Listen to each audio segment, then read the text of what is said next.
All right. How y'all doing today?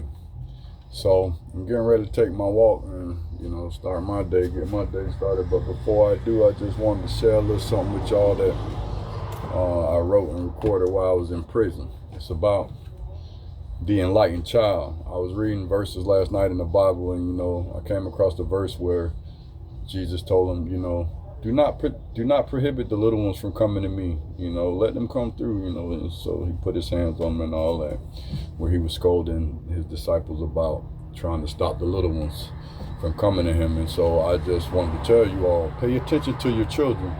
Listen to those youths. Listen to the kids, especially the ones who seem like they're wise above their years, because they just may be.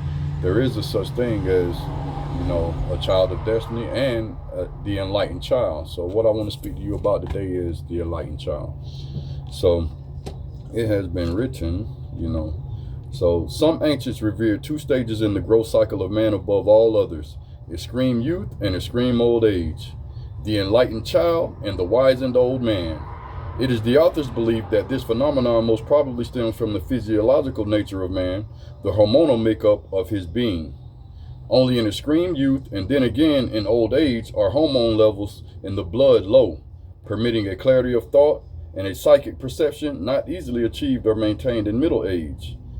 Children and old fools speak the truth, goes a saying, which can be found in one form or another in a great number of cultures around the world. And it is easy to see just why. Both these stages in life are fairly devoid of the overpowering preoccupations of sexual compulsion, that animal instinct that functions to ensure the continuity of the species.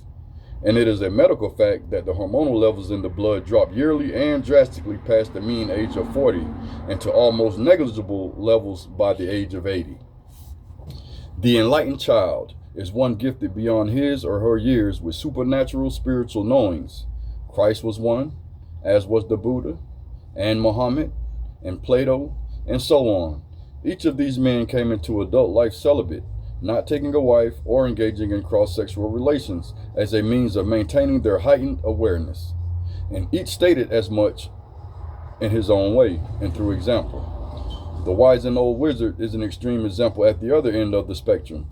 The image of the powerful, eccentric sage living in seclusion on a mountaintop or a cave or deep within a forest has become an archetypal image throughout the world, all world culture.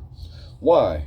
Why would extreme old age, normally a debilitating state, in some instances, be viewed as a means to superhuman power and authority? Is it due to the experience of years alone? The author does not think so, and neither do I. When celibacy, a chosen state of abstinence, is extended through life into old age, the life force accumulates, builds within to produce a powerful sage instead of a senile decrepit. Examples of this principle are seen in every culture. Such a lifelong discipline also produces an altered state of heightened awareness, which when coupled with old age, can result in a sage who lives on the very fringe of reality. And so it goes on to say, conscience is the eye of God in the heart of man. To quote this source, the ancients believed that following proper conscience, an example, to listen to one's inner voice as opposed to hearing only what one may wish to hear, would lead to a divine state of certainty known as right action, an ideal also held sacred by the Greek schools of Socrates and Pythagoras. The doctrine of right action involved objective individual truth gained by properly following conscience, which would in turn lead one to discover his true path of destiny. So think about that, people, because there is a lot of truth written in those pages right there. So reflect on that and pay attention to your children, because a lot of children speak a lot of wisdom. You'd be surprised at some of the things they know and that God shows them and reveals to them.